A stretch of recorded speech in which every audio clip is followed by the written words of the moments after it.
김진의 돌직구쇼에 오신 여러분 반갑습니다. 김진입니다. 저는 오늘도 이곳 비 내리는 광화문 청계광장에 나와 있습니다.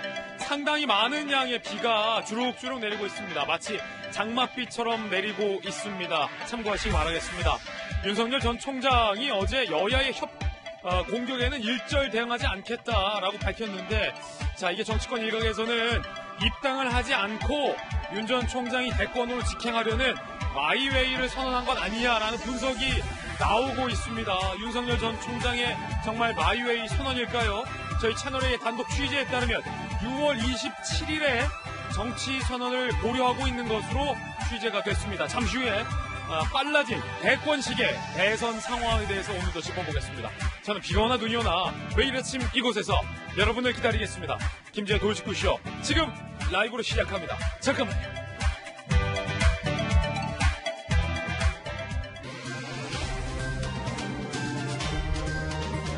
신문 읽어준 남자입니다. 윤석열 전 총장이 여야의 공격에는 일절 대응하지 않겠다. 사실상 마이웨이를 선언한 것 아닐까라는 분석 나옵니다. 잠시 후에 따져보겠습니다. 오늘 조간신문 함께 하시죠.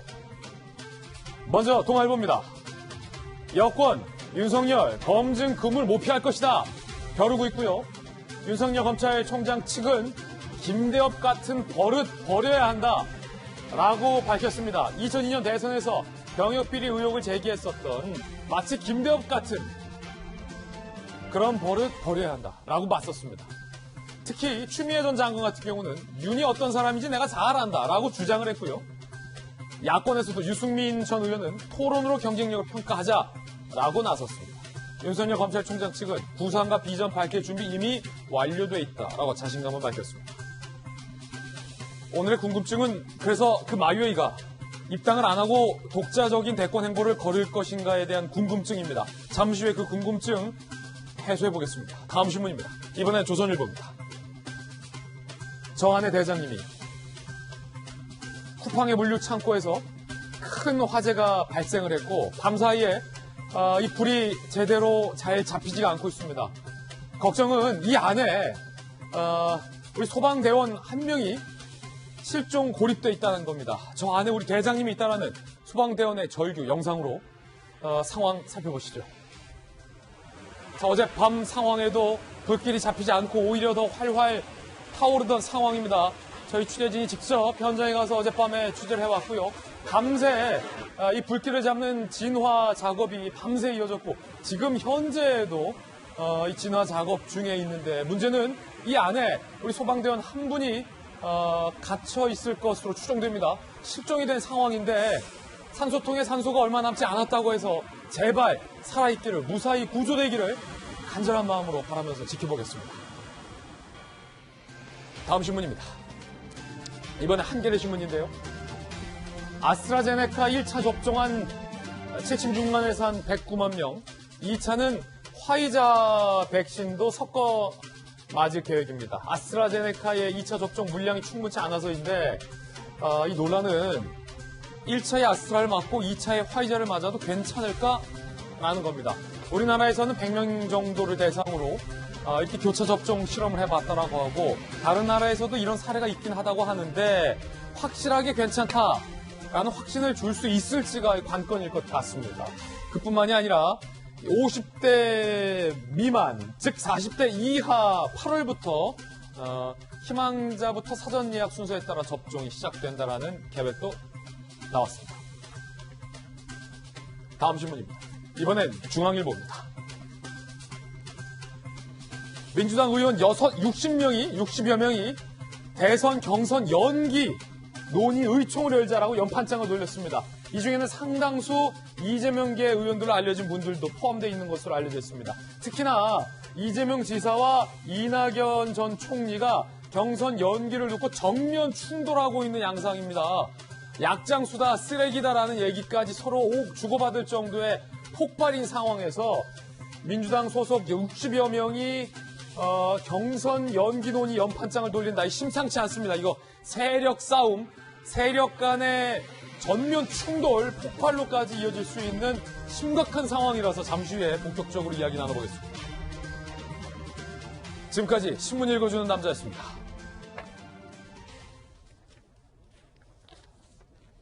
비 내리는 금요일 저와 함께 하신 분들 소개해드리겠습니다. 정혁신 대표 변호사, 김연아 국민의힘 전 비대위원 모셨습니다. 돌직구쇼의 좌장 김영주 전 민주당 의원, 그리고 청와대 출입기자 출신의 이재명 정치부 선임기자 나왔습니다. 어서 오세요.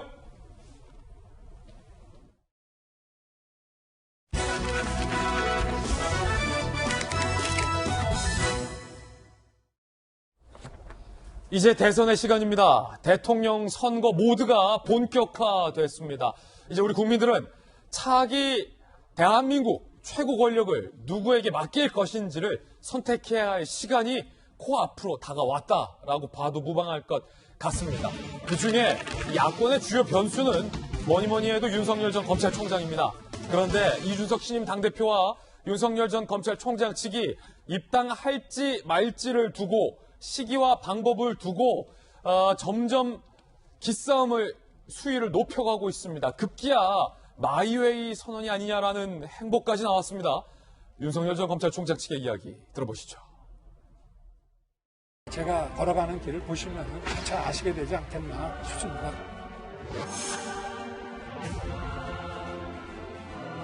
저만큼 윤 총장을 잘 아는 사람이 없기 때문에 내가 꼼 잡는 데다. 수신제가부터 하시는 게 우선이 아닌가 싶습니다. 윤석열 총장 또한 법 앞에 평등해야 된다고.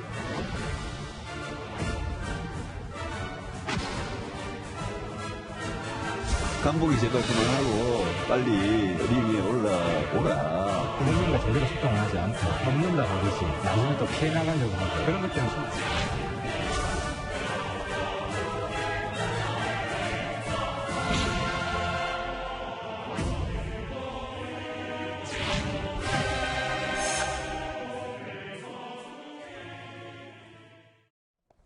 여당과 야당 모두에서 윤석열 전 총장을 두들기고 있습니다. 때리고 있습니다. 이에 대해서 여야의 협공이라는 표현까지 써가며 내가 할 길 가겠다를 윤석열 전 총장이 선언했습니다. 자, 이렇게 되면 이 대선판 상당히 흥미로워집니다.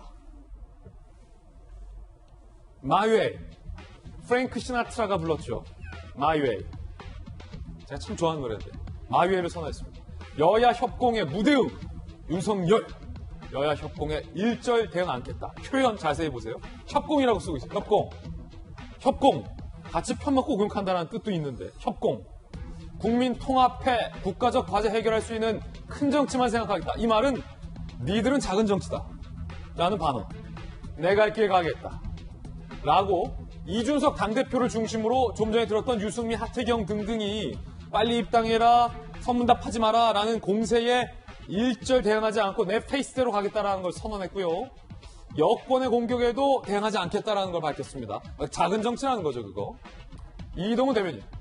구상과 비전 얼마든지 밝힐 수 있을 만큼 준비되어 있다. 자신감 보였고. 이순신을 언급합니다. 이순신은 나라를 지켜내는 싸움에서 태산처럼 신중히 행동하라 하셨다.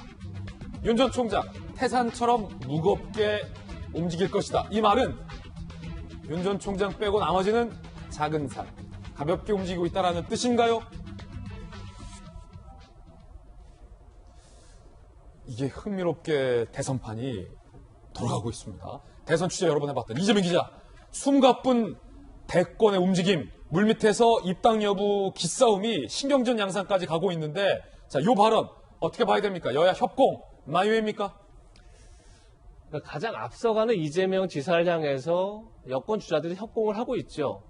당연히 야권 역시도 가장 앞서가는 윤석열 총장을 향해서 야권 주자들도 협공을 하는 게 너무 당연한 겁니다, 사실은. 당연히 앞서간 주자들을 뒤따른 주자들이 공격을 하면서 이제 끌어내리고 본인들이 올라가려고 하는 건 뭐 선거에서 너무나 당연한 건데, 저 여야 협공을 가지고 뭐 마이웨이다. 그래서 뭐 결국 국민의힘과 합류하지 않는 것 아니냐 이렇게 얘기하는 것도 저는 사실 굉장히 의문이라 생각합니다. 그러니까 뭐 앞서간 이재명 지사를 뭐 이낙연, 정세균 등등의 후보들이 공격해서 뭐 이재명 지사가 탈당하는 거 아니냐 이렇게 묻는 거랑 똑같이 별 큰 의미가 있는 건 아니죠. 그러니까 지금 중요한 건 윤석열 전 총장에게 뭐 이동훈 대변인도 그런 얘기를 했지만 결국은 뭐 국민의힘 경선에서 이기는 게 중요한 게 아니라 결국은 보수, 중도 거기에 또 이탈한 진보까지 합쳐서 압도적인 정권 교체를 하는 것, 그것이 목표이기 때문에 당연히 지금은 본인의 길을 가면서 본인의 이슈를 가지고 지지층들을 어떻게 결집시키느냐 이게 가장 큰 숙제겠죠.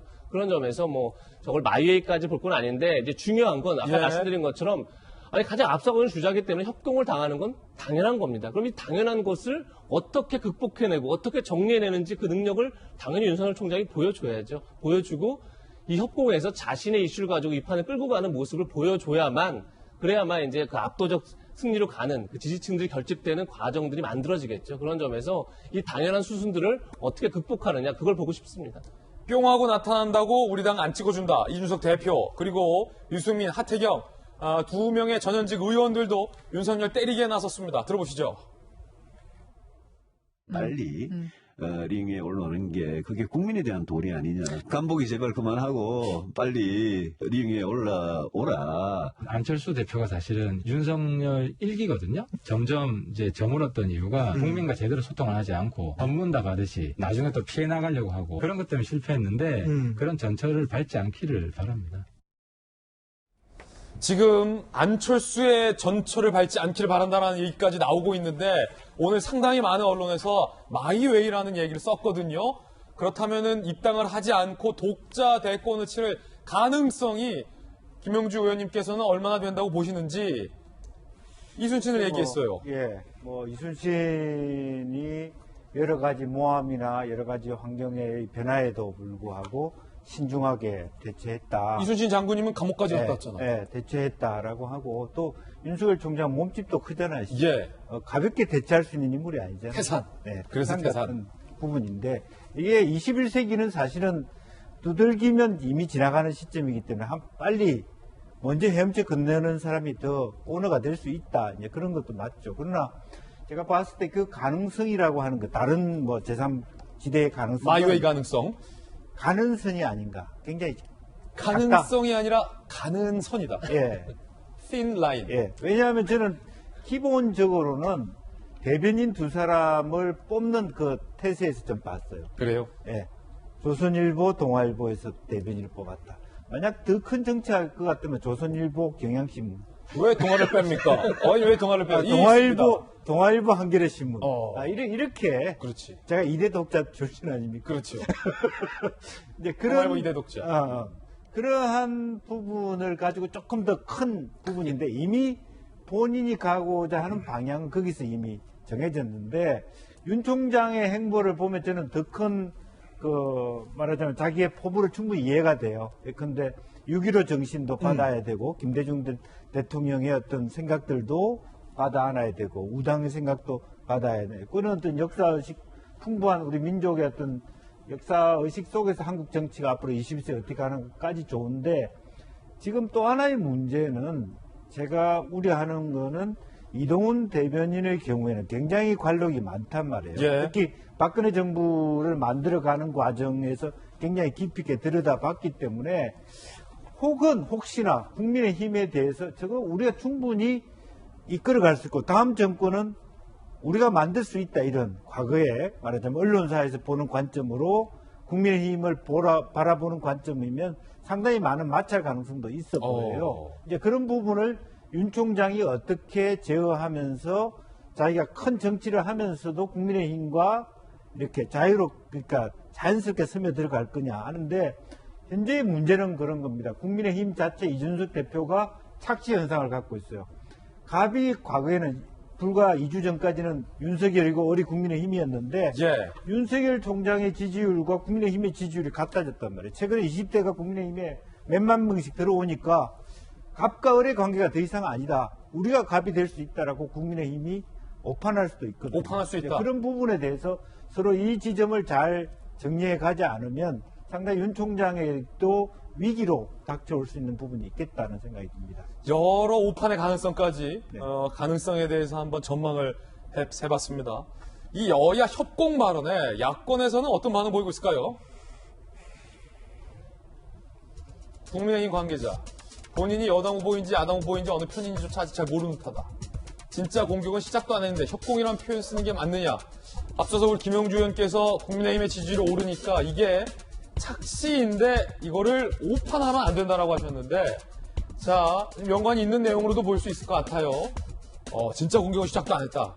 일단은 격앙된 반응이 국민의힘 일부에서 나오고 있는 상황 같아요. 그 가운데 윤석열 전 총장의 책 평전에 이런 얘기가 나와 있습니다. 저자의 주장인데 함께 보시죠.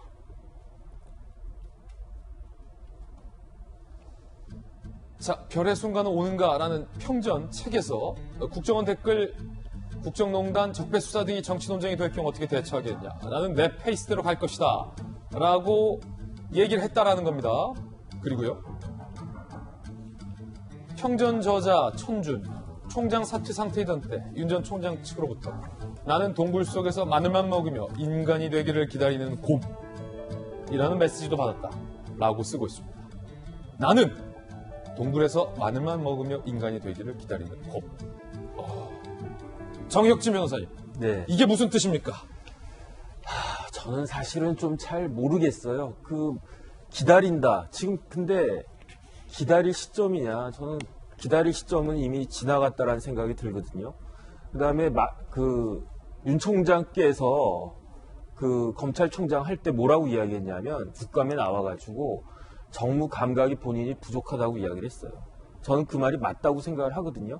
그런데 지금 국민들이 윤 총장을 지지하는 국민들, 그런 국민들이 윤 총장한테 바라는 것이 과연 정무 감각일까?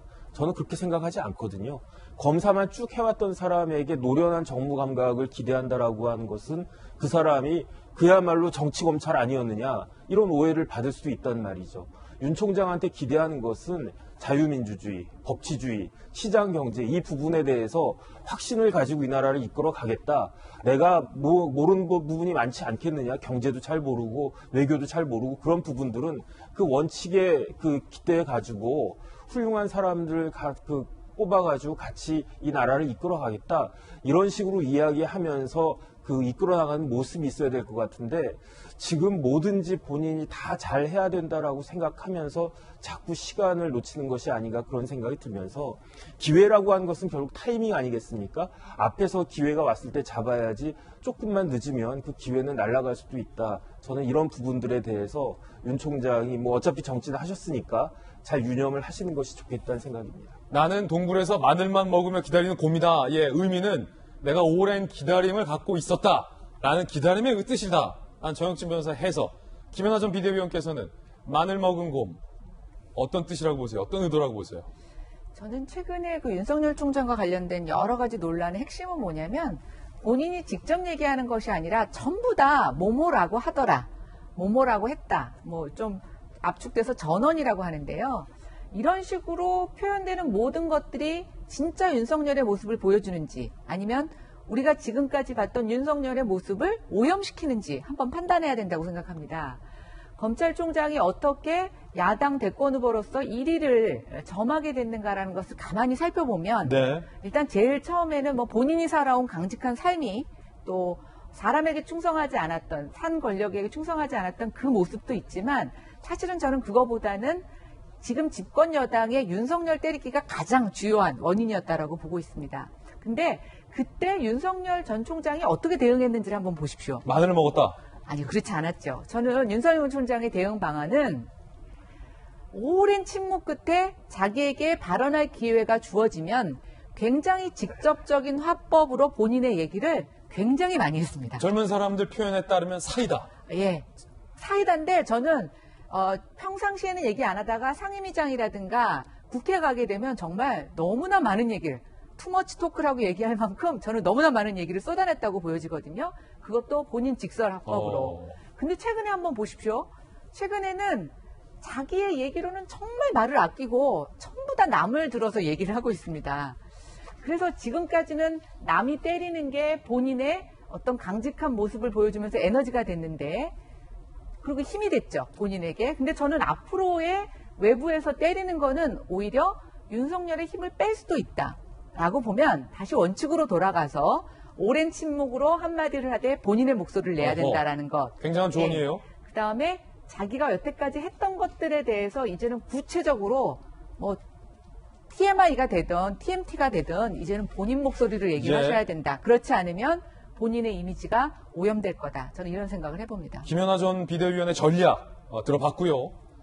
채널A의 단독 취재에 따르면 27일, 6월 27일이죠. 얼마 남지 않았는데 윤 전 총장이 본인의 목소리로 이 정치 선언, 대권 도전에 대한 구상과 포부를 밝히는 것을 강하게 검토하고 있는 것으로 취재가 됐습니다. 이재명 기자, 그때 한번 마늘 먹은 곰이 무슨 뜻인지 물어볼 건가요? 저 책이 나오기 전부터 윤석열 총장 측에서 저희가 많이 나왔습니다. 그러니까 지금 동굴 속에서 마늘을 먹으면서 인간이 늘 기다리고 있다. 그게 무슨 뜻이었냐면, 그러니까 그게 당구시에 나온 얘기 아닙니까? 그러니까 곰이 100일 동안 동굴에서 쑥과 마늘을 먹으면서 이제 웅녀가 됐고 그 웅녀가 단군을 낳았다, 뭐 이런 신화가 있는 건데. 같이 있었던 호랑이는 뛰쳐나갔죠. 그렇죠. 근데 이제 그 의미가 뭐였냐면, 그래서 마늘은 경제, 쑥은 외교라는 겁니다. 100일 동안 경제와 외교에 대한 충분한 공부를 통해서 100일간의 숙성기간, 축적기간을 갖고 그리고 나서 등장해서 본인의 이제 얘기를 하겠다, 이런 뜻이었던 거죠. 그런데 3월 4일에 사퇴를 하고 100일이 공교롭게도 국민의힘 전당대회가 치러졌던 6월 11일입니다. 그러니까 이제 나올 때가 된 거죠. 그럼 과연 이제, 그래서 지금 이제 채널 취재에 따르면 6월 27일, 그러니까 이달의 마지막 일요일 날 이제 출마 선언을 할 것이다. 그러니까 6월 말 7월 초로 이제 이동훈 대변인이 얘기했는데 결국 이달 넘기지 않을 것이다, 이런 뜻이겠죠. 6월 27일.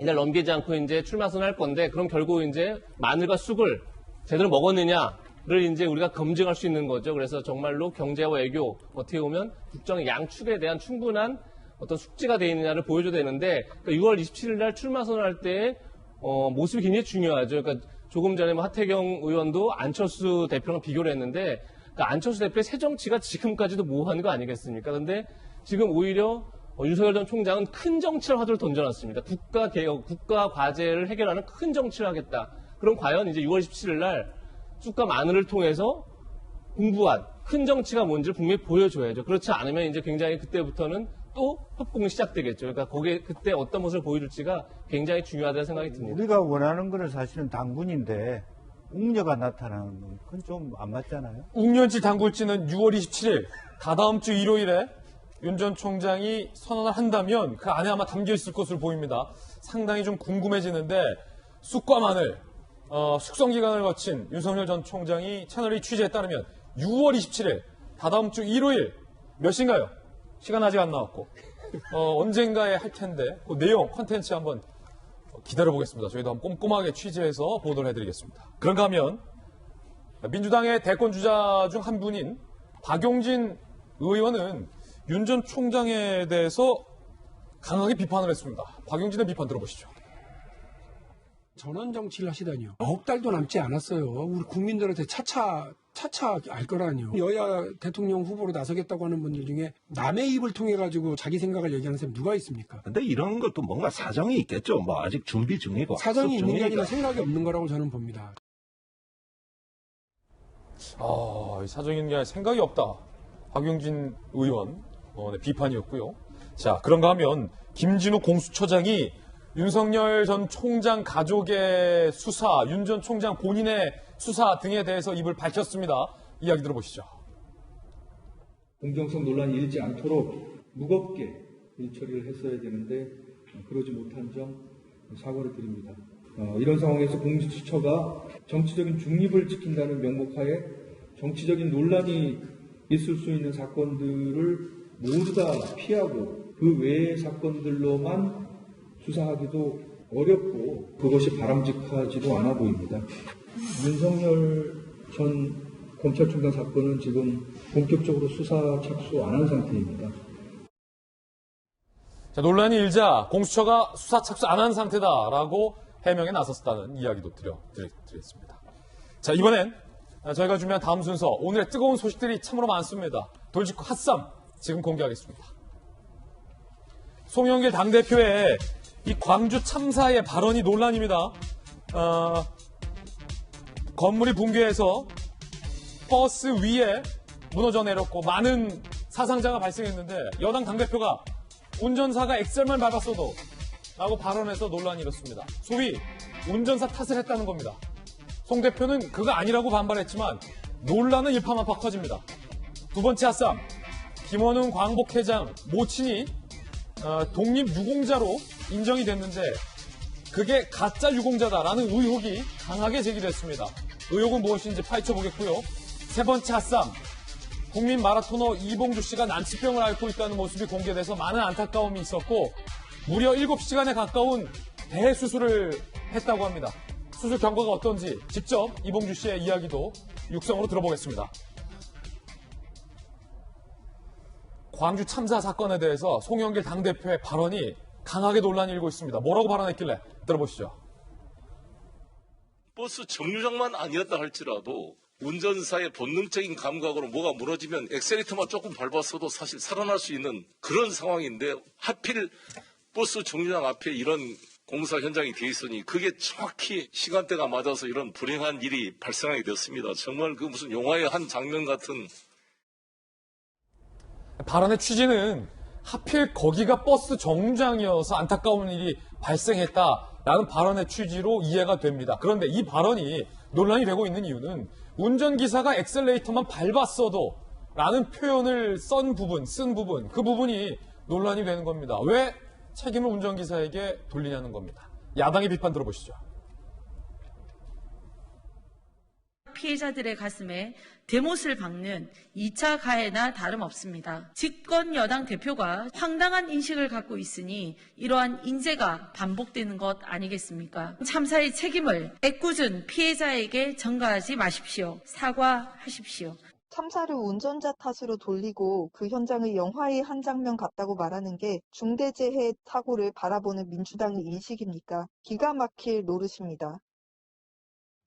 국민의힘뿐만 아니라 정의당에서도 송영길 대표의 발언을 비난했습니다.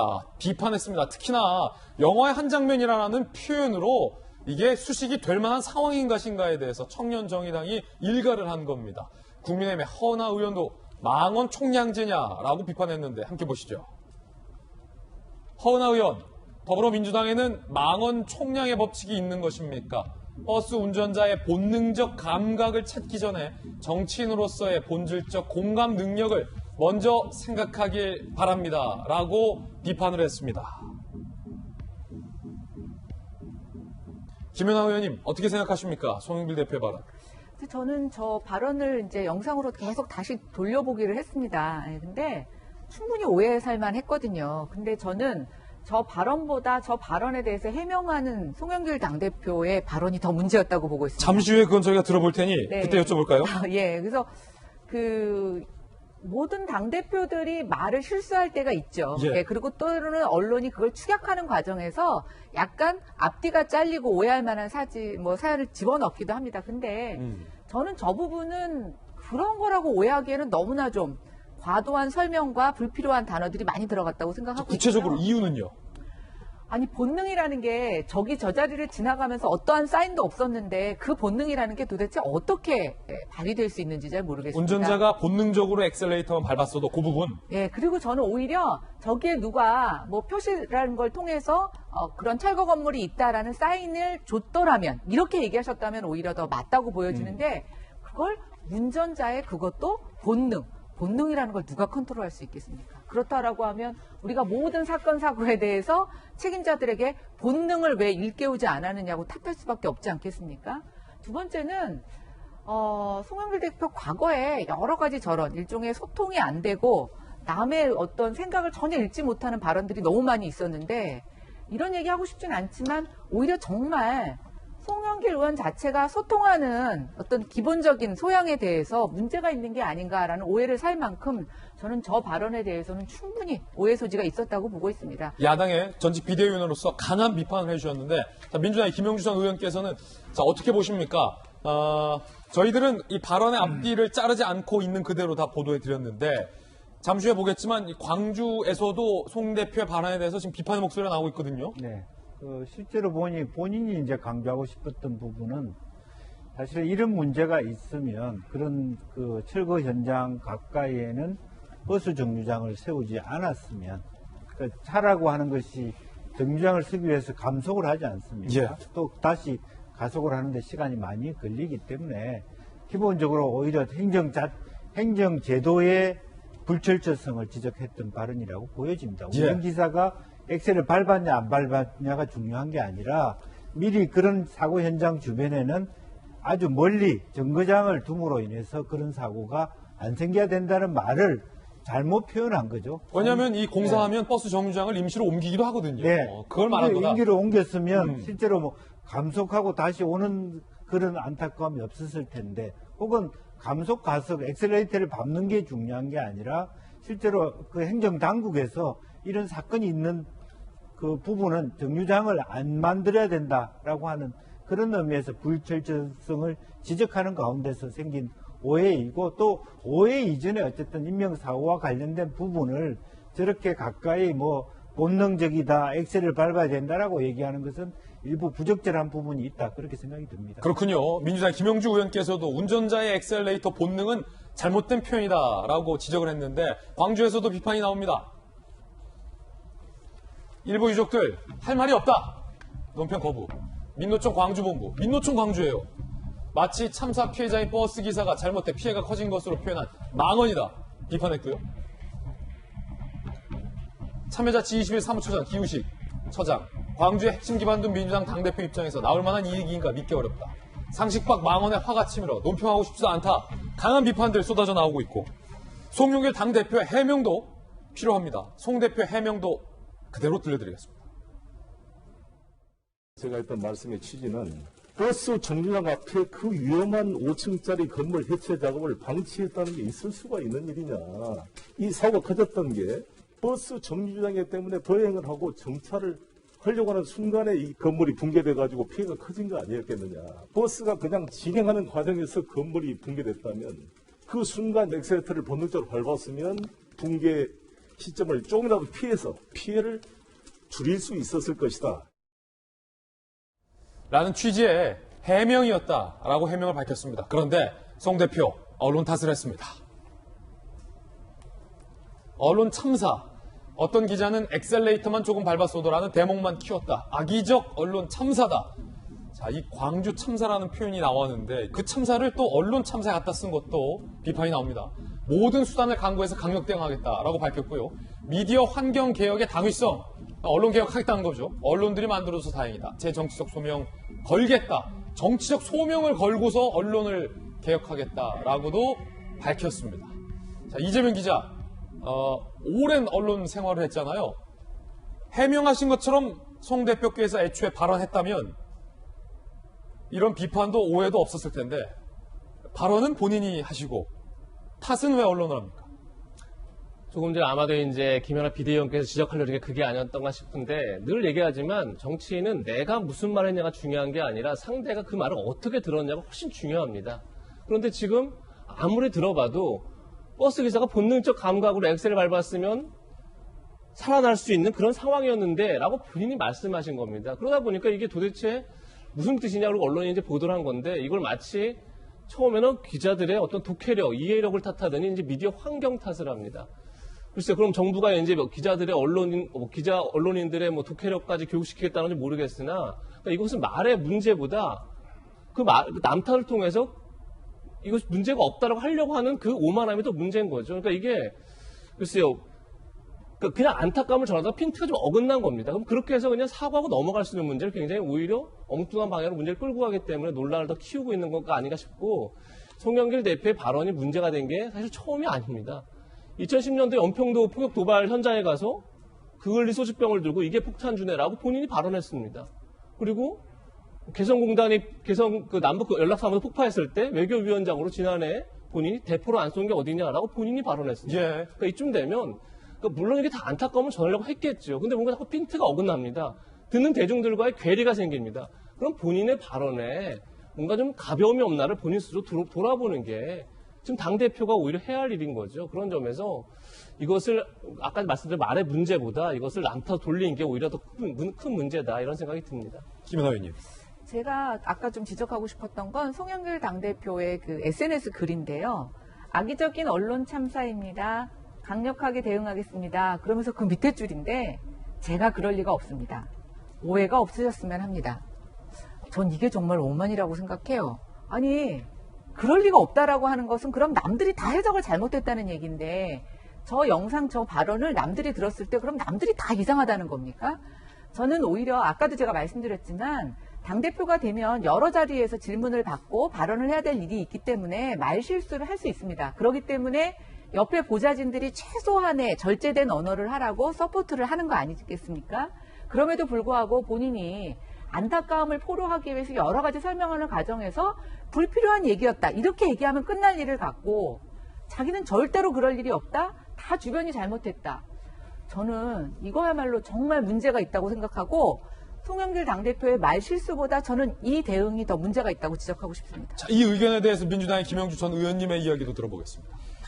글쎄요, 어쨌든 뭐 두 가지가 겹쳐 있는 것 같아요. 그러니까 이제 어떻게 코테이션을 하느냐에 따라서 왜곡시킬 수 있는 부분도 분명히 있는 것이고, 다만 정치인이라고 하는 것이 여러 가지 기자들의 다양한 어떤 그 편집이라고 하는 이제 그런 과정을 거쳐야 되기 때문에 그 전에 그런 왜곡이 일어나지 않도록 스스로 조심할 필요가 있고, 본인의 본 뜻은 결과적으로는 행정당국에서 그런 그 사고 현장 같은데 정거장을 둔 것이 문제였다는 발언의 취지였다. 내가 어떻게 그 문제를 그런 식으로 말하자면 운전기사의 잘못으로 얘기했겠느냐. 이제 이런 일인 것 같습니다. 예. 그런 부분에 대해서 조금 더 폭넓게 서로 간에 이해해주고 갔으면 좋겠다는 생각을 갖게 됩니다. 예, 양측의 얘기 충분하게 들어봤습니다. 이번에는 두 번째 핫쌈 소개해드리겠습니다. 김원웅 광복회장의 모친이 유공자로 선정이 됐는데 일각에서는 이게 가짜 유공자 아니냐라는 의혹이 제기됐습니다. 함께 보시죠. 김원웅 광복회장 모친 전월선 씨, 언니 전월순 씨의 독립운동 공적을 가로챘다라는 의혹이 제기됐습니다.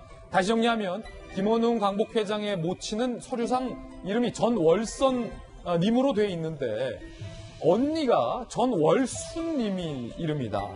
그 언니의 독립운동 공적을 김원웅 광복회장 모친이 가져갔다는 의혹입니다. 모친 언니가 진짜 유공자. 보훈처 허위 독립운동 행적 의혹 조사에 착수했습니다. 이게 그냥 일각에서 의혹 제기로 끝난 게 아니라 보훈처가 의혹이 커지니 그게 진짜 가짜인지 사실인지 조사에 착수했다라는 겁니다. 보훈처가. 김원웅 광복회장 모친 전월선 씨, 90년 독립유공자 신청 당시 전월순이란 다른 이름으로 광복군 활동을 했다라고 주장을 합니다. 그러니까 김원웅 광복회장 측은 어머니가 전월순, 전월선 두 가지 이름을 다 썼다. 하지만 가계 제적부에는 월선과 월순은 다른 사람, 두 자매의 다른 이름으로 등록이 돼 있다는 거죠. 두 살법은. 보훈처가 건국 훈장을 수여한 바 있는데 공식 기록에는 전월순, 대상자 명부엔 전월선. 그러니까 보훈처도 지금 약간 정신없는 상황이에요. 이것에 대해서 전반적으로 다시 조사에 들어갔습니다. 김원웅 광복회장 측의 해명과 주장도 들어보겠습니다. 한마디로 좀 어이가 없고요. 어머니는요, 제가 분명히 말씀드리는데, 우리 어머니께서 충칭에서 여성 군복 입고 찍은 사진, 제가 보훈처에서 받았는데, 사진 외에 다른 뭐 증언이라든지 어떤 다른 근거 자료들도 많고요. 사진처럼 명량한 게 없으니까 아마 이것이 중요한 자료가 된 것 같아요. 교선 내용대 군복을 다 입고 있어요. 그 한 장 사진에. 정영춘 변호사님, 이거 어떻게 된 겁니까? 서류에는 월선, 월순 자매가 서로 다른 사람으로 나와 있고 다른 이름으로 나와 있는데 김원웅 회장 측의 주장은 어머니가 월순, 월선을 다 썼다라는 거잖아요. 일단은 사실관계를 확인을 해봐야 되겠는데 사실은 제가 보훈처의 보훈심사위원을 6년 동안 했어요. 보훈처의 보훈심사위원 경력이 있어요? 예, 얼마 전까지. 그래서 임기가 이제 6년이 끝나가지고 3년씩 2번 해가지고 그래서 이런 사건 많이 해봤는데 일단은 예컨대 저분이 전월선 씨가 잘못됐다라고 하는 것을 전제로 했을 때 이런 식으로 보훈급여금을 거짓이나 부정한 방법으로 받게 되면요. 일단 형사처벌 받습니다. 징역 5년 이하 형사처벌 받고요. 그 다음에 보훈급여금 당연히 환수가 되는데 언론 보니까 한 달에 한 160만 원 정도씩 그러면 1년이면 한 2천만 원쯤 되거든요. 그런데 이거를 처음부터 이렇게 쭉 다 받는 게 아니고 소멸 시효가 있기 때문에 아마 한 5년 정도치는 환수를 해야 되지 않을까 이런 생각이 들고요. 그러면 한 1억 원 정도가 될 것 같고 그다음에 무엇보다도 이제 돌직구쇼에 전재수 의원님 나오지 않습니까? 작년 10월에 국감 즈음해가지고 보훈처를 아마 감사를 하셨던 것 같아요. 조사를 하셨던 것 같아요. 뭐라고 발표를 갖다가 했냐면 지난 10년 동안에 보훈처에서 이렇게 잘못 지급한 보훈급여금이 34억 5천만 원이다. 그런데 그 중에서 우리 돌직구 멤버 전재수 의원이 이렇게 질의한 겁니까? 네네, 작년 10월에 그렇게 이야기했습니다. 근데 그 중에서 환수가 됐던 것은 불과 1,000만 원밖에 안 된다. 그러니까 34억 5천만 원이 잘못 지급이 됐는데 부정하게.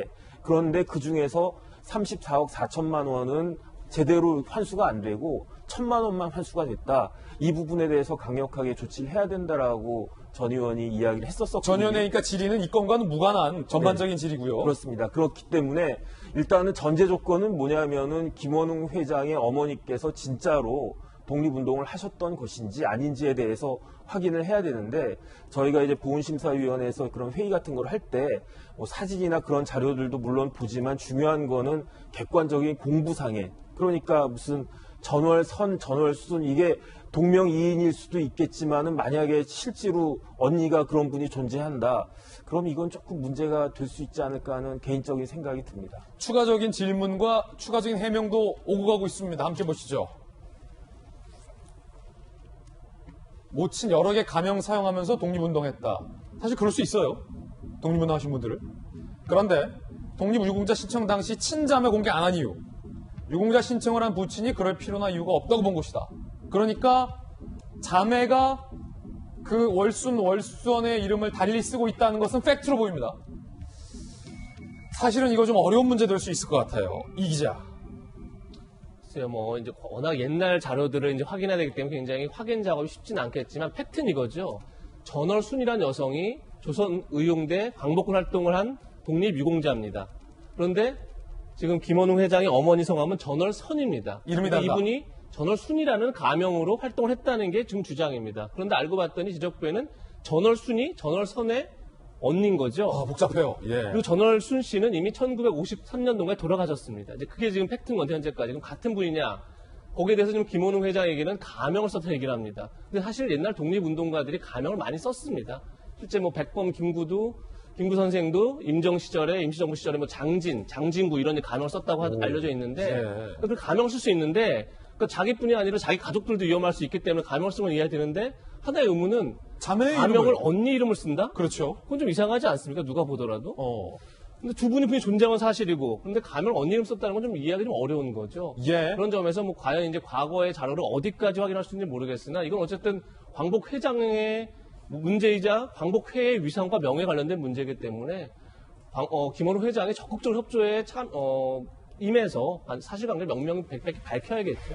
김원웅 광복 회장은 이 광복회에서 수여하는 이 상의 수상과 관련해서 정치적 어떤 편향성 논란도 한 차례 인바 있었습니다. 그리고 김원웅 광복 회장의 이번 뉴스로 과거 발언도 다시 재조명되고 있습니다. 들어보시죠. 이승만은 반민특위를 폭력적으로 대체시키고 친일파와 결탁했습니다. 서울 현충원에서 가장 명당이라고 하는 곳에 일제 빌부터 독립군 토벌에 앞장섰던 자가 묻혀 있습니다. 친일 미청산 우리 사회의 기저질환입니다.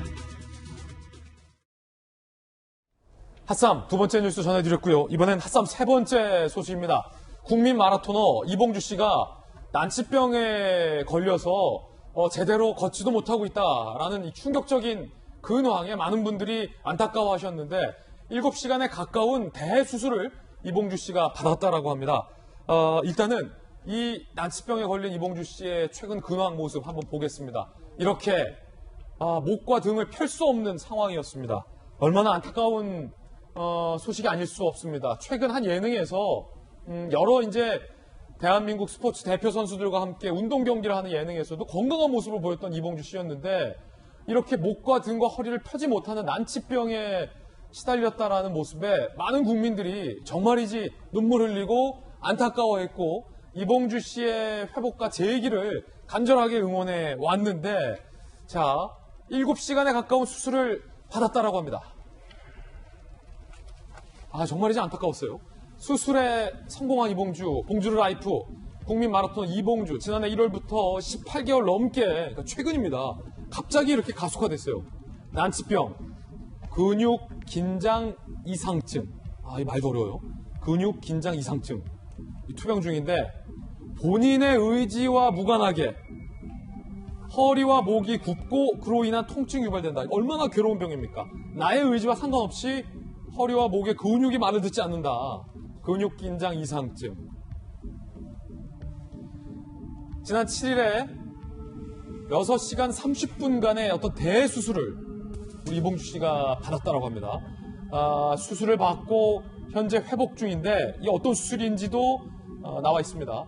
척추 지주막 낭종 제거 수술. 이 뇌 척수액이 지주막하로 흘러 들어가 생긴 낭종, 척추신경을 압박해서 어떤 신경과 근육이 나의 의지와 무관하게 굽는 현상이 나온다라고 하고요. 이거를 제거하는데 7시간 가까이 시간이 걸리는군요. 이봉주 씨, 허리의 경련은 일단 멈췄다. 경과는 좋은 편이다. 라고 이야기를 밝히기도 했습니다. 이봉주 씨의 모습, 이봉주 씨의 육성으로 직접 한번 들어보시죠. 만약에 수술이 성공적으로 돼서 근육 경련이 멈췄다.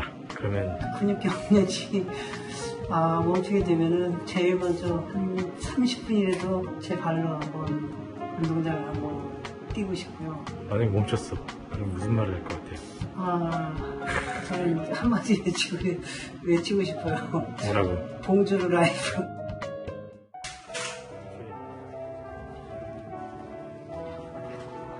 근데 아직 모르겠어요. 어떻게 될지. 이게 워낙 오랫동안 이제 지속되고 거라서 1년 넘게 계속 이게 눌려있던 거라서 일단은 시간을 이제 조금 지켜봐야 된다라는. 앞으로 이제 건강 잘 회복해서 여러분들에게 또 제가 달리는 모습을 또 보여드리겠습니다. 서쪽 하늘은 지고 이젠 슬픔이 돼버린 그대. 자, 이재명 기자, 이봉주 씨의 어떤 고통스러워하는 모습 보고 있더라면 사실 많은 우리 또 국민들 입장에서도 마음이 안타까운데 일단은 수술은 잘 된 것 같다라는 조심스러운 얘기 나오고 있고 워낙에 난치병이에요. 근육 긴장 이상증. 이게 무슨 병입니까? 일단 이재명 기자. 글쎄, 이제 근육이 비틀어져서 근육을 펼 수 없는 거다. 그래서 지금 허리와, 그러니까 목을 제대로 못 펴고 계속 그렇게 걸었던 거죠. 그러다 보니까 아예 이제 지금 조금 전에 들은 것처럼 걷기 힘들었고, 그래서 이제 유일한 지금 희망이 30분이라도 제 발로 뛰고 싶다. 이런 얘기까지 하시는데, 사실 이봉주 선수 하면 대한민국에서 가장 잘 뛰던 분 아니겠습니까? 국민 마라토너였는데, 어떻게 저렇게 불치병에 걸렸나 그냥 안타까움이 있고, 부디 지금 본인이 나오면 봉주루 라이프라고 외치겠다 그러는데 본인 이름도 있지만 이제 봉주루라는 게 프랑스어로 이제 헬로우 이런 뜻 아니겠습니까? 인사 아니겠습니까? 그러니까 새로운 어떤 라이프, 새로운 삶의 시작이다 이런 말을 하고 싶었던 것 같은데 부디 꼭 않게 돼서 다시 뛰는 모습을 꼭 한번 보고 싶습니다. 정익준 변호사님, 요즘이야 이제 마라톤에 대한 인기와 사람들의 관심이 예전만 못하다라는 얘기도 있습니다만 그래도 대한민국 국민들 속에 이 마라톤에 나가서 올림픽에서 금메달을 딴다라는 것은 다른 경기 종목에서 금메달이 주는 감동도 있지만 더욱더 그 감동이 더 남다르게 느껴지는 이유는 우리 국민들의 머릿속에는 일제강점기 때 우리 대표 선수가 일장기를 뛰고 금메달을 땄을 때 그 손 선수가 금메달을 따고도 고개를 들지 못했던 그 안타까운 어떤 그 경험의 어떤 DNA가 우리 국민들 마음속에 있는데 그 어떤 계보를 잇는 거잖아요, 이봉주 선수가. 그러니까 올림픽의 꽃은 마라톤이죠. 그런데 이제 이봉주 선수는 금메달은 아니고 은메달 땄었고, 그 다음에 이제 아시안 게임을 2연패를 했어요. 그래서 대스타인데, 그런데 저렇게 스타이면서도 마치 동네 형 같은 그런 친숙한 이미지잖아요. 그 봉주루라고 한 뜻이 프랑스어로 굿모닝이라는 뜻이잖아요. 그러니까 앞으로 그 수술이 잘 돼가지고 이봉주 선수가 그 남은 계속 그 굿모닝한 그러한 날들이 계속됐으면 진짜로 바라겠습니다. 핫삼 소식 전해드렸습니다. 자, 이번엔 저희가 준비한 다음 이슈입니다. 본격적인 정치권 이슈 짚어보겠습니다. 제목은 이겁니다. 이준석 허니문 끝. 당 안팎에서 이준석 대표에 대해서 불만을 제기하는 목소리들이 본격화되고 있습니다. 이것을 신임 이 대표가 어떻게 극복하느냐가 이 대표의 역량이라고 할 수 있겠습니다. 일단 이 대표가 민주당의 송영길 대표를 만났습니다. 장면 살펴보시죠.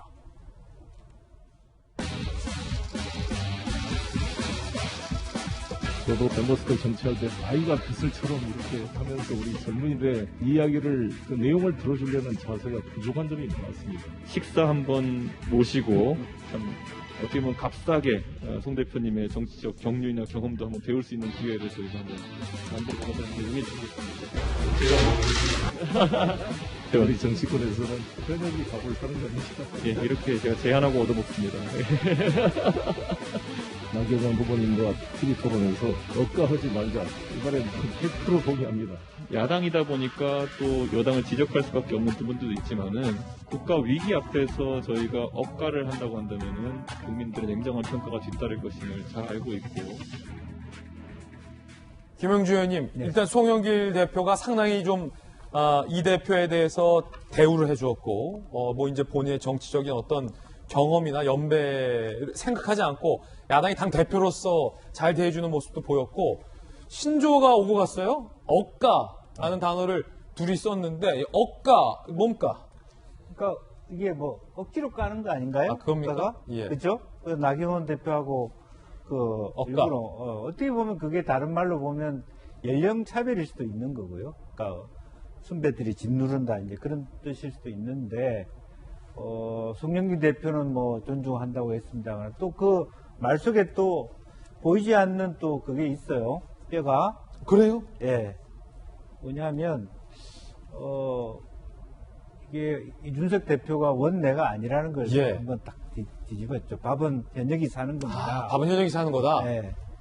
사실은 지금 현재 국민이 원하는 건 현역에 대한 오히려 현역보다 비현역이 더 훨씬 희망적이다. 국민은 그렇게 보고 있기 때문에 앞으로의 세상은 현역보다는 비현역이 사십시오. 이렇게 얘기하는 것이 훨씬 더 재미가 있지 않았을까. 재미가 있지 않았을까. 예. 마치 이게 잘못하면 이게 장유수 같은 비슷한 그런 어떤 현역 위주, 이런 다선 위주 이런 느낌이 있어서 약간 조금 조심할 부분이 있다라는 생각이 들고 어쨌든 이제는 뭐 원내 교섭단체 연설도 있었습니다만 이제는 원외가 당대표일 때 당당히 국회에서 연설할 수 있는 기회도 주자. 그것도 좀 바꾸자. 그런 것까지 지금 얘기를 하고 있지 않습니까? 그래서 조금 더 그동안에 쌓여왔던 국회 안에 닫혀있는 모습들을 우리 국민들이 큰 변화를 바라고 있기 때문에 당사자들 스스로가 조금 국민이 원하는 방향으로의 변화를 모색해야 되고 서로 또 어제 보니까 또 야당이 하는 뭐 대변인 뽑는데 청와대 정무수석에게 심판 볼래 이렇게 얘기해서 뭐 부르면 오겠다 이런 얘기는 저는 좋게 봤습니다. 그렇군요. 그런가 하면 한편으로 이준석 신임 당대표의 여러 가지 선택과 결정에 대해서 당 안팎에서 비판의 목소리가 본격적으로 제기되고 있습니다. 허니문이 벌써 끝난 것 아니냐라는 관측도 나오고 있는데 김재원 최고위원의 발언 들어보시죠.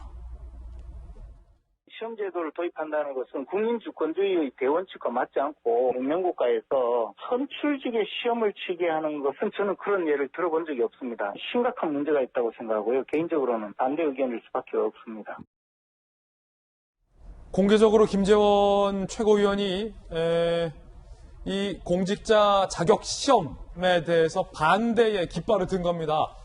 지난번 이 대표의 인선과 관련해서도 공개석상에서 최고위원으로서 김재원 최고가 한 차례 비판을 한 바 있습니다. 재차 이번에는 자격 시험을 두고 비판한 건데 당 밖에서 민주당에서 정청래 의원도 이걸 문제 삼았습니다. 한때 코미디 프로의 1등만 기억하는 더러운 세상이 유행했었다. 이준석 시험 쳤으면 당대표 됐겠냐?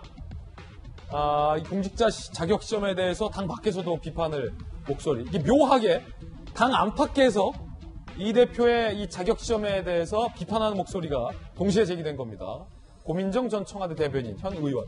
능력주의 윤리는 승자를 오만으로 패자를 굴욕과 분노로 몰아간다라고 역시 비판을 하고 있습니다. 한신대 김수경 교수님 나오셨는데 누구보다 시험을 잘 쳐왔던 분이잖아요. 공직자 자격시험에 대한 이야기는 당 안팎에서 이 대표가 두들겨 맞고 있는 모습입니다.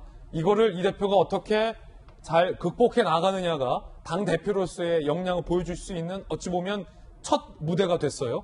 자, 김재원 최고의 문제 제기 어떻게 보십니까? 그 이준석 대표가 말하는 공정에 대해서는 약간 두 가지 의미가 있는 것 같다는 생각이 듭니다. 첫 번째로는 이제 여태까지 이제 경선이나 뭐 이런 여러 가지 공천 받을 때 이제 실력도 별로 없으면서 뭐 이렇게 연줄이나 소위 말하는 백으로 어떤 이제 공천을 받는 이러한 관행들을 좀 타파하겠다, 혁파하겠다. 그리고 기본적인 소양은 그래도 갖춘 사람을 좀 검증해서 국민들이 뽑을 수 있게 해주겠다라는 어떤 그러한 취지에서 이제 그 자격시험이라고 말하는 것들을 얘기하고 있는데 사실 뭐 그 취지 자체는 사실 동감을 하고 국민들도 많이 호응을 할 거라고 생각해요. 취지 자체는 뭐 어떻게 뽑을 거냐, 무슨 시험 문제를 낼 거냐, 채점은 누가 할 거냐 이런 것들이 사실 결정하기가 굉장히 어렵다는 점은 분명히 있습니다만 그동안 이렇게 실력자에게 잘 보여서 공천받는 식의 그런 구태 정치를 혁파하겠다는 취지 자체에는 굉장히 공감 가는 부분이 있고요. 근데 두 번째 의미의 어떤 공정이라는 거는 이제 이준석 대표가 이제 뭐 여성 할당제 얘기도 이제 많이 했었는데 어떤 이제 소수자나 약자에게 어떤 자리들을 이제 할당해주는 그런 관행이 굉장히 공정에 어긋난다는 얘기를 했었는데 사실 어떤 사회 구조적 모순이나 불평등 때문에 아예 그 경쟁의 문턱까지 가지도 못하는 사람들이 있거든요. 이제 그런 사람들에게 당신은 경쟁을 통과하지 못했기 때문에 자격이 없다라고 얘기하는 건 사실 공정한 게 아니거든요. 그러니까 이준석 대표가 하버드 대학을 뭐 나왔지만 그리고 이제 공정한 선발 절차를 거쳐서 아마 하버드 대학을 가고 나왔겠죠. 하지만 잘은 몰라도 교육에 관심 많은 부모님을 만났을 것이고 그것을 서포트할 수 있는 재력이 있기 때문에 그래도 공정한 뭐 경쟁이라고는 하나 그 경쟁의 문턱까지 갈 수 있었죠. 그러니까 이런 두 가지의 다른 의미의 공정이 있는 것이고 지금 이 자격 시험은 첫 번째 의미의 공정을 이제 이준석 대표는 말하고 있는 건데 지금 정청래 의원이나 고민정 의원 같은 경우는 두 번째 공정에 대해서 지금 반박하고 있는 거라서 서로 다른 얘기를 지금 하고 있고 굉장히 혼재되어 있다라는 생각이 좀 듭니다. 그렇군요. 그런가 하면 이 당 안팎에서 또 두 번째로 문제 제기가 되고 있는 것은 이준석 대표의 인선을 두고 문제 삼고 있습니다. 특히 당의 사무총장에 한기호 의원을 내정하고 인선한 것에 강한 불만이 제기되고 있는데 한기호 의원의 과거 발언들 때문입니다. 한기호 의원, 이준석 대표에 의해서 이번에 당 사무총장으로 내정이 됐죠. 인선이 됐죠. 추인이 됐죠. 북한의 서해 공무원 피격 사건에 대해서 북한 오물 청소했다고 하는데 청와대 아무런 대꾸 없다. 문 대통령도 그 오물 쓰레기 중 하나 아니냐라고 발언을 했던 것. 세월호 참사 당시 북괴 지령에 놀아나는 좌파 단체가 정부 전복 작전을 전개할 것이다 라는 발언을 했다는 것. 5.18 34주년 기념일 당시에 북한의 각종 매체에서 5.18을 칭송한다.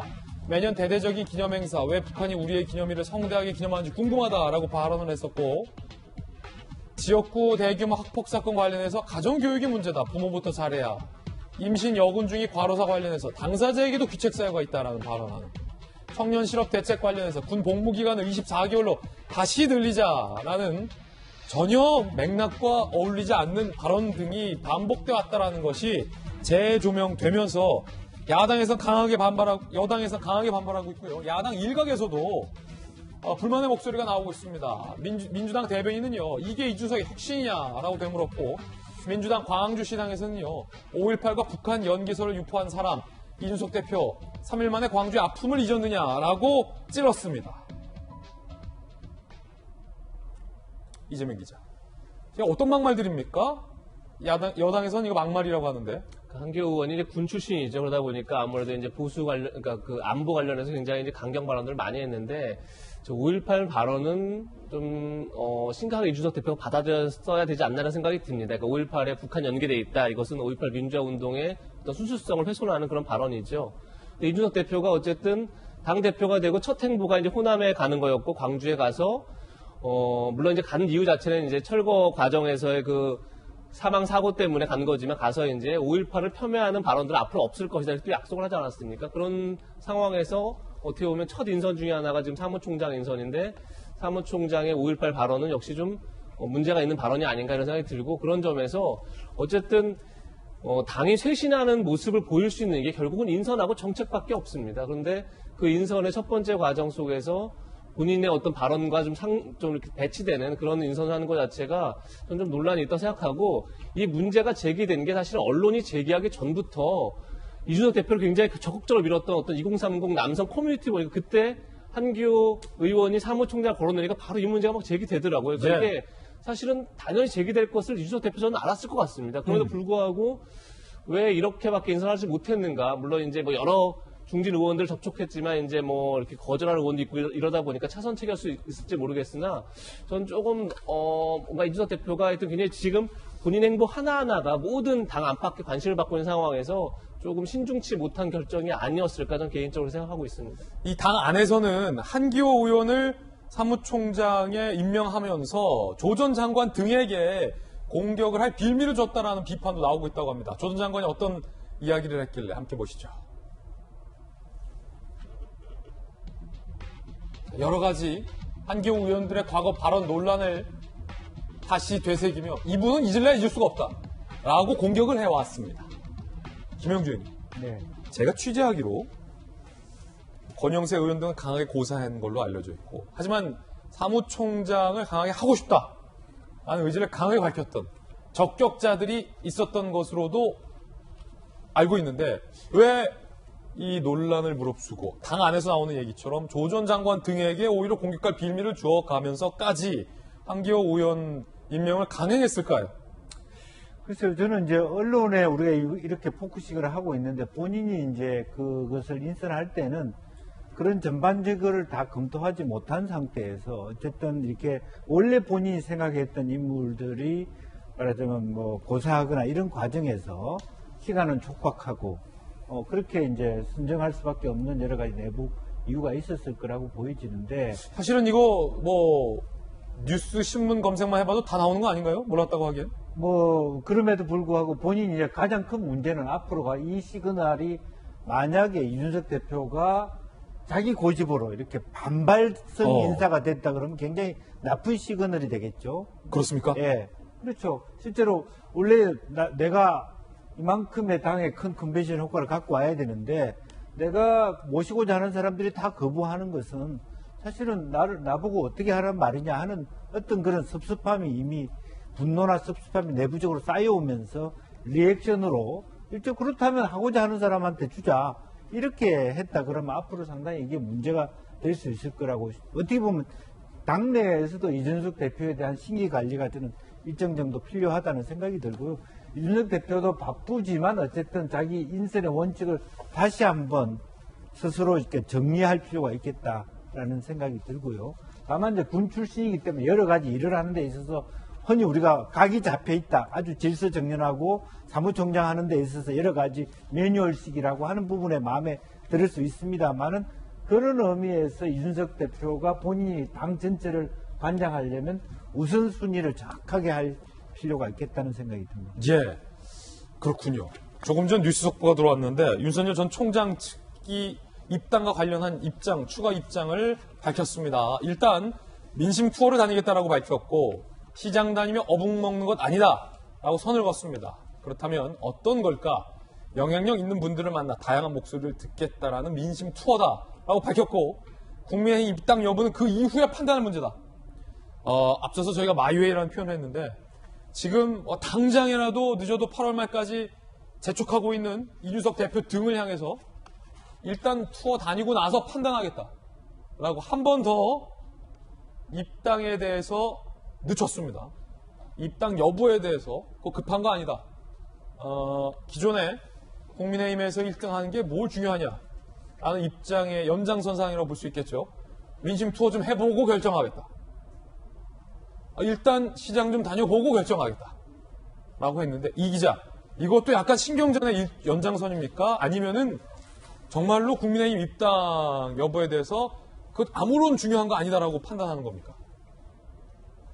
뭐 당연히 많은 사람들 만난 얘기 듣는 건 필요하죠. 근데 뭐 조금 전에 시장 다니는 게 아니라고 얘기하는 거죠. 그러니까 지금 이게 뭐 김종인 전 비대위원장도 그 말씀을 하셨던데 이렇게 민생 대장정을 한다는 것 자체가 좀 식상하죠, 사실은. 뭐 예전에 많은 정치인들 했죠. 손학규 전 대표도 했고 안철수 대표도 마찬가지로 여러 차례 뭐 국토 대장정도 하고 해왔기 때문에 과연 뭐 그냥 지역을 다니면서 시장 다니면서 민심을 듣는 것 자체는 그렇게 새로운 감흥을 주긴 좀 어려운 거죠. 그런 점에서 그런 것이 아니라 많은 영향력 있는 다시 얘기해서 대한민국의 국가 경영을 하는 데 있어서 도움을 받을 수 있는 많은 분들 얘기를 듣겠다. 뭐 다 필요한 얘기인데 저는 이제 아까 여러 차례 제가 말씀드린 것처럼 얘기를 듣는 과정은 당연히 병행돼야 되지만 중요한 건 지금 윤석열 총장의 얘기를 국민들이 듣는 과정이 필요한 겁니다. 지금. 그러니까 과연 윤석열 총장은 어떤 생각을 갖고 있고 어떤 국가적 과제라는 큰 정치가 과연 무엇인지를 얘기하는 게 필요하기 때문에 글쎄요. 계속 뭐 민심을 들으면서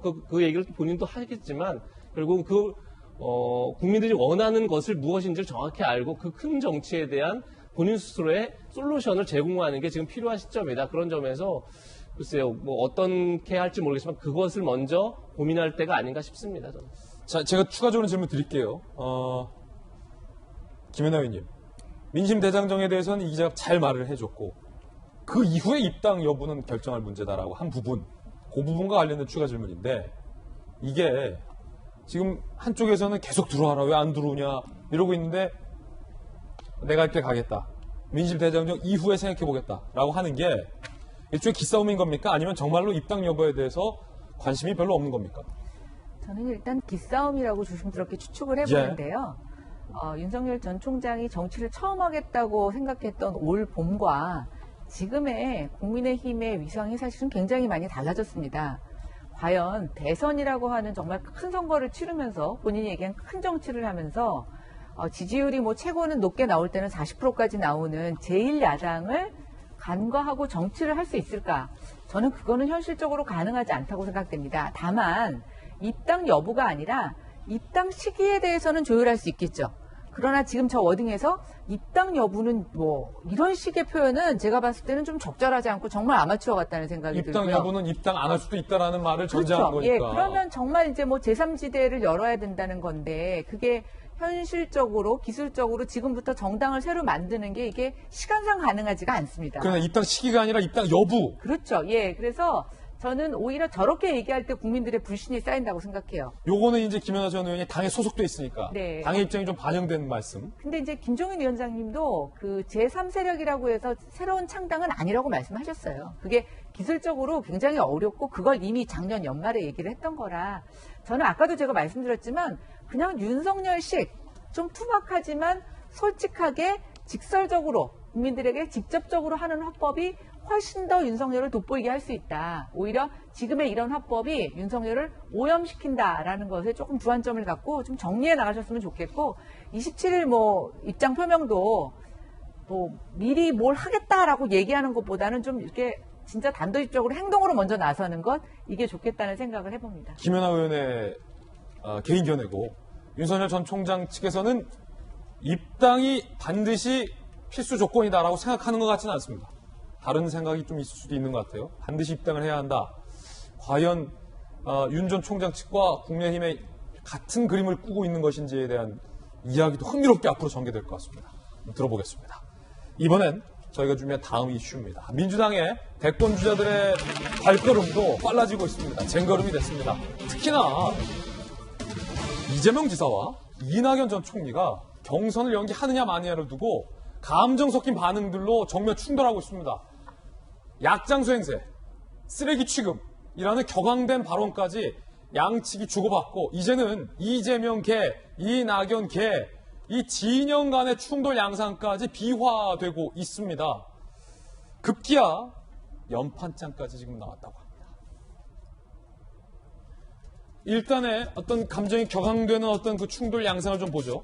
이재명 지사가 먼저 경선 연기 안 된다라며 언제까지 그 사람들 속여서 원숭이 데려다가 그 가짜 약장수 행사할 거냐라는 공격을 했고 이낙연 전 대표 측이 맞공격을 했습니다. 동료와 당원을 인간 쓰레기 취급한다. 예전부터 이 지사 입이 험했다. 이낙연 전 총리 측이 맞섭니다. 그리고 이게 1라운드, 2라운드. 이낙연 전 총리 측 윤영찬 의원 건강한 토론조차 봉쇄하겠다는 폐쇄적 인식이다. 거기에 정세균 측까지 천박한 언어로 당내 논의 자체를 폄훼하고 있다라고 2라운드의 공격을 이 지사에게 합니다. 자, 그러자 이재명계 의원 60여 명 경선 연기를 요구하는 의총 소집 요구 연판장 서명함에 따라서 집단 행동에 나서고요. 이게 자칫 의총이 소집돼서 어느 쪽으로 결론이 나더라도 이재명 개, 이낙연 정세균 개 어떤 진영 간의 정말 충돌 양상으로까지 갈 수 있는 일촉즉발의 그런 상황이 되겠습니다. 김영주 의원님. 네. 아슬아슬. 일촉즉발. 지금 뭐 발언들도 굉장히 지금 선을 넘고 있어요. 약장수 행세, 쓰레기 취급 어떻게 보십니까?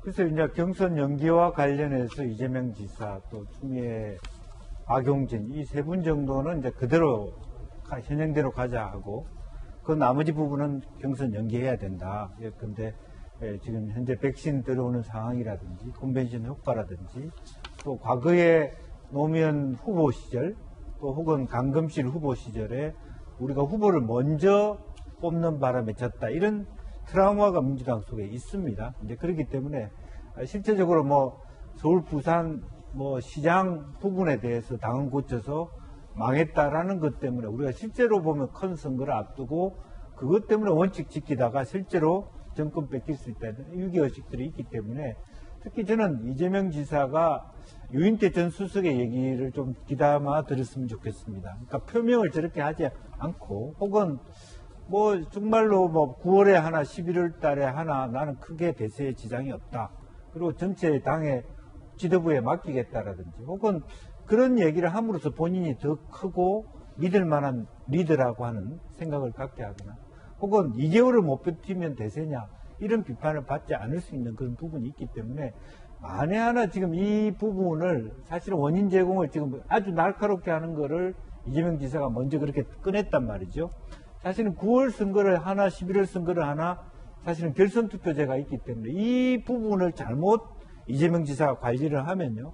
결국 결선 투표라고 하는 과정 속에서 본인은 50%가 안 되는 상황에서 최문순 이광재 다양한 의원들이 반 이재명계의 흐름 속에서 본인한테 결과적으로는 불리한 결과가 될 수 있기 때문에 경선 연기라고 하는 부분은 좀 큰 당의 차원에서 조금 말을 본인이 신중하게 할 필요 있다 그렇게 생각이 듭니다. 예, 이재명 지사 측에서는 격앙된 반응 보이고 있습니다. 이 연판장 주도한 거 그 뒤에 이낙연, 정세균 두 사람이 있는 거 아니냐라는 의심을 하고 있는 것 같습니다.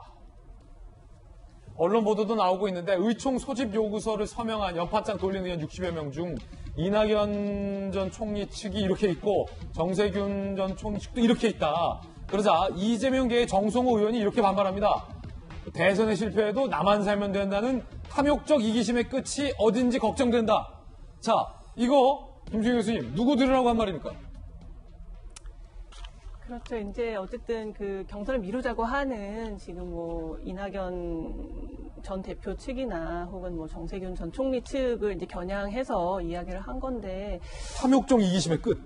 그러니까 이제 나만 이기면 된다는 식으로 이미 당원 당규에 180일, 6개월 전에 대선 후보를 내야 된다는 당원 당규가 엄연히 있고 그 일정을 계속 따른다면은 이제 그 경선을 미루면 안 되는데 지금 뭔가 지지율 면에서 이제 여론조사 결과로 이제 여러 가지가 조금 뒤처지는 상황이 있다 보니까 어쩌면은 자기가 그것을 만회하려는 시간을 벌려고 지금 이러는 거 아니냐라는 어떤 메시지를 저렇게 담은 것 같은데요. 물론 이제 이낙연 전 대표나 정세균 전 총리 측은 이제 이런 걸로 이제 부인하고 있죠. 그게 아니고 좀 더 공정한 경쟁이 되고 어떤 컨벤션 효과 이제 좀 막 경쟁을 하다 보면은 끝까지 누가 될지 모르고 막 엎치락 뒤치락 하다 보면은 그게 계속 언론에 보도도 되고 그럼 굉장히 흥미를 자아내고 그러면 대선에서도 그 누가 결정되든지 간에 그 후보를 더 돋보이게 하고 당의 지지율도 인기도 높아지는 효과를 가져올 수 있으니 그런 대승적 차원에서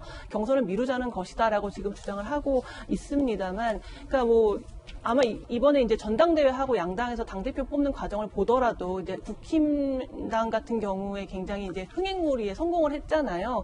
어쨌든 그렇고 이제 민주당은 상대적으로는 그것보다는 이제 흥행몰이가 좀 덜하다는 평가들이 있었는데 이런 여러 가지들을 볼 때 경선을 미루고 좀 더 흥행을 좀 시켜보자라는 어떤 생각들이 있기 때문에 이렇게 연판장도 돌리고 이제 여러 가지 갈등이 있는 것 같습니다. 근데 어쨌든 지금 과거에 이제 전례를 보면은 주로 이제 대선에 이제 먼저 링에 오른 사람들이 주로 이기는 결과들이 많았거든요. 그래요? 그렇기 때문에 이 경선을 무조건 미룬다는 게 능사는 아닙니다. 어떤 게 더 좋을지 알 수 없는 예. 것 같아요. 그리고 이제 민주당 같은 경우에는 예전에 이제 서울시장이나 이제 부산시장 선거할 때 당원 당규를 한번 바꾸는 일이 있었잖아요. 그러니까 명분이 별로 없었고 선거에서도 지고.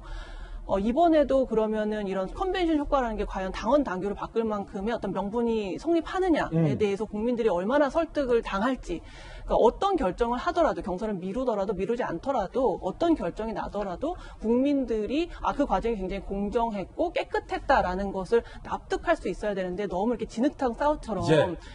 내가 이기고 싶어서 너를 떨어뜨리고 싶어서 이런 식의 경쟁이 계속되는 모양새는 예. 대승적 차원에서 민주당이 그렇게 좋지는 않다. 네, 제가 한마디만 덧붙이면 이번 사항은 그 이전 사항과 달리 당헌 당규를 바꾸지 않아도 되는 상황입니다. 예. 이제 그런 부분이 좀 다른 부분이 있고 우리 돌직구쇼에 나오는 전재수 의원 같은 경우 첫 번째 이 문제 제기를 한 의원이기 때문에 전재수 의원 자체가 어떤 특정 계파나 특정 후보를 지지해서 이 문제를 한 건 아니거든요. 또 여러 가지 입장이 있을 수 있다는 걸 말씀드리고 싶습니다. 그렇군요. 이재명 기자, 바로 그 질문 드릴 텐데 이제 막 막말이 오가니까 톡 까놓고 얘기해서 이재명 지사 측에서는 불만을 가질 수도 있잖아요. 내가 잘 나오고 자기들이 질 것 같으니까 불리하니까 경선 연기하자고 이러는 거 아니야? 이럴 수도 있잖아요. 이에 대해서 이낙연, 정세균 두 후보 측이 어떻게 설득할 수 있습니까?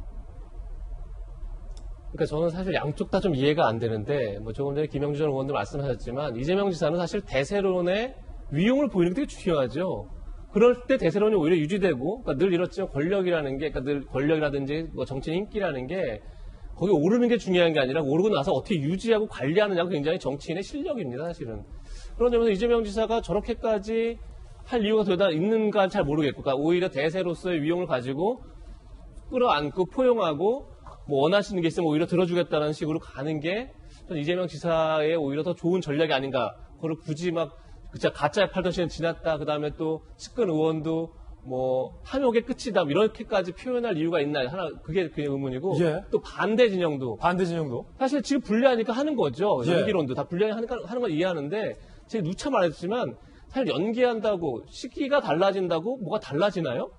저는 오히려 룰의 역동성을 가지고 룰을 바꿔야 된다.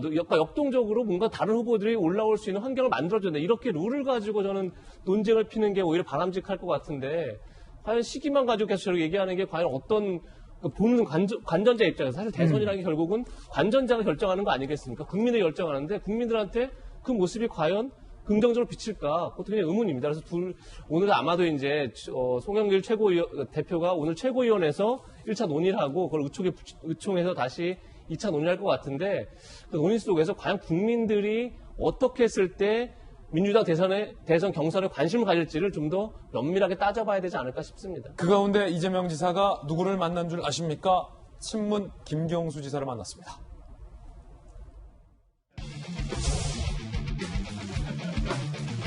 경기도에서 남까지 적지 않은 길인데 먼 길을 마다하지 않고 와주신 우리 이재명 경기도지사에 감사를 드리고요. 경기지사가 공식적으로 경남 도청을 방문한 게 제가 처음이라는데 반응해 주신 존경하는 김경수 지사님 정말로 고맙습니다.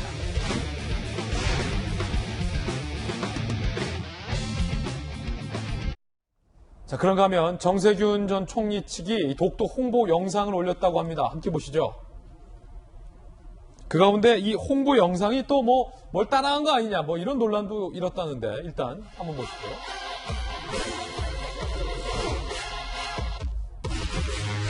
자, 왼쪽이 이제 정세균 전 총리 측이 독도 홍보 영상을 만든 거고 오른쪽은 이제 원래 이 틱톡이라는 프로그램에서 어떤 틱톡 할머니의 굉장히 유명한 영상이라고 합니다. 이게 꼭 표절 논란까지 갈 건 아니고 일종의 패러디라고 보면 되겠죠. 독도 홍보 영상 차원에서 이런 영상을 만들었다라고 합니다. 그런데 표절 논란이 이렇습니다. 함께 보시죠. 김연아 의원님, 이거 패러디다 라는 해명. 반대쪽에서는 이거 표절이다 이렇게 문제 삼는 분도 있다고 하고, 이 독도랑 무슨 상관이야 라고 말하는 분도 있고, 노력이 대단하다 라고 격려하는 분도 있고, 이게 뭐가 이렇게 중요하냐라고 하는 분도 있고, 김연아 의원님은 어떤 분입니까? 보통 이런 논란은 이런 뭐 패러디든 표절이든 뭔가 해서 더 효과가 긍정적이면 다 묻힙니다. 아, 그렇군요. 근데 이런 논란이 나온다는 얘기는 지금 표절인지 패러디인지 모르겠지만 국민들이 봤을 때 이게 뭐지? 도대체 여기서 말하고 싶은 게 뭐지? 라는 면에 있어서 충분한 전달력이 발휘되지 못했다라고 생각을 하고 있고요. 제 기억에 이제 이런 영상 중에 좀 괜찮았던 기억은 뭐냐면 과거에 심상정 의원이 도깨비라고 하는 굉장히 그때 TV 드라마 유명한 장면을 그 빨간 목도리를 아마 이렇게 메워주는 장면이었던 것 같아요. 그때는 그게 굉장히 신선하고 좀 뭔가 정치인들이 저런 식으로 하는 것이 좀 저렇게 보일 수도 있구나라는 생각이 들었는데 저는 그 이후로 자꾸만 이런 식의 따라하기를 보면서 야 우리가 세대를 극복한다는 거 또 청년을 이해한다는 게 결국은 따라하기인가 청년들이 정말 그거를 요구할까라고 보면 좀 우리가 이제는 다시 본질을 찾아가야 되는 문제가 아니랄까 생각합니다. 제가 요즘 사회적 공감이라고 관련된 여러 가지 논문들을 좀 읽고 있는데 그런 얘기를 하더라고요. 공감이라고 하는 것은 상대의 고통에 대해서 느끼고 그 고통에 대한 순간과 이런 것들을 소통하는 거라고 하는데 지금 정치권들 보면 정말 청년들과 지금 세대들이 느끼고 있는 고통에 다가가려고 하는가 아니면 그들이 그 고통을 표출하는 방법으로 나타날 수 있는 여러 가지 문화적인 형태의 거칠애를 그냥 흉내내는 게 아닌가라는 생각을 해봅니다. 그래서 물론 뭐 저런 노력도 저는 폄하할 생각은 없습니다. 그러나 그 저 노력이 추구하려고 하는 궁극의 목적에 있어서 지금 충분히 젊은 세대들에게 전달되지 못하고 있다라고 하는 평가도 좀 겸허히 받아들이셔야 된다는 생각해봅니다. 김연아 의원은 굉장히 혹독하게 비판을 주셨는데 김영주 의원님은 어떻게 보세요?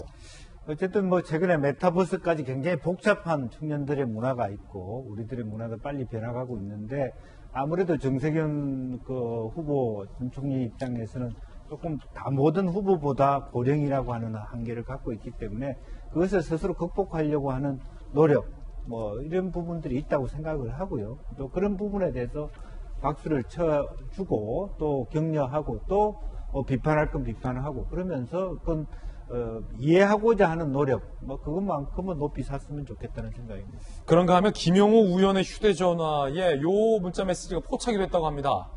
민주당의 대선 기획단에 개콘 PD를 영입한다. 김용호 의원은 아이디어이고 아무것도 결정되지 않았다. 하지만 문자에서는 상대 김원희 의원인가요? 저는 개콘 PD 서수민 추천받아 만나보려고요. 청와대 의전비서관직 제안한 적도 있고요. 서수민 PD에게는 거절한 바 있다고 하는데 대선 기획단에 개콘 PD 대선 기획단이 뭡니까? 이재명 기자. 대선을 기획하는 곳이죠. 쉽네요. 굉장히 뭐 대선의 컨셉이라든지 정책이라든지 홍보라든지 전체적으로 이제 기획해야 되고 사실 가장 큰 선거기 때문에 어떻게 보면 그 당에서 내세울 수 있는 가장 전문가들을 내세우는 게 맞을 텐데 사실 저건 이제 서수민 PD가 실제 뭐 관심을 갖고 있는지 안 하는지 전혀 모르기 때문에 그야말로 약간 좀 본인은 아무 뜻도 밝히지 않은 상황에서 좀 억울할 수도 있을 것 같은데 다만 이런 생각 하나 듭니다. 그러니까 개콘 콘서트라는 게 어떻게 보면 굉장히 인기를 끌었던 프로인데 변하지 않아서 사실은 지난해 도태됐죠. 그 프로 자체가. 그러니까 어떻게 보면 대선 기획단 인선이라는 것도 굉장히 큰 상징성과 메시지가 있는 건데 과연 변하지 못해서 도태된 프로의 PD를 영입하는 게 과연 적절하냐 저는 개인적으로 생각하는데 아까 말씀드린 것처럼 서수민 PD는 개인 입장을 밝힌 게 아니기 때문에 뭐 논평하는 게 적절치는 않지만 저는 그런 생각이 좀 들더라고요. 저 장면을 보면서요. 그렇군요. 이재명 기자의 어떤 개인적 견해까지 들어봤습니다. 저희들은 60초 광고 후에 돌아오겠습니다. 잠시 후에 뵙죠. 비 내리는 금요일 아침 저희들이 준비한 소식 모두 다 전해드렸습니다. 좋은 주말 보내시고요. 저희들은 다음 주 월요일 아침 8시 50분 잊지 말고 기억해 주십시오. 8시 50분에 더욱더 풍성한 소식 들고 여러분께 인사드리겠습니다. 오늘 하루는 분명 어제보다 나을 겁니다. 좋은 하루 되세요. 고맙습니다.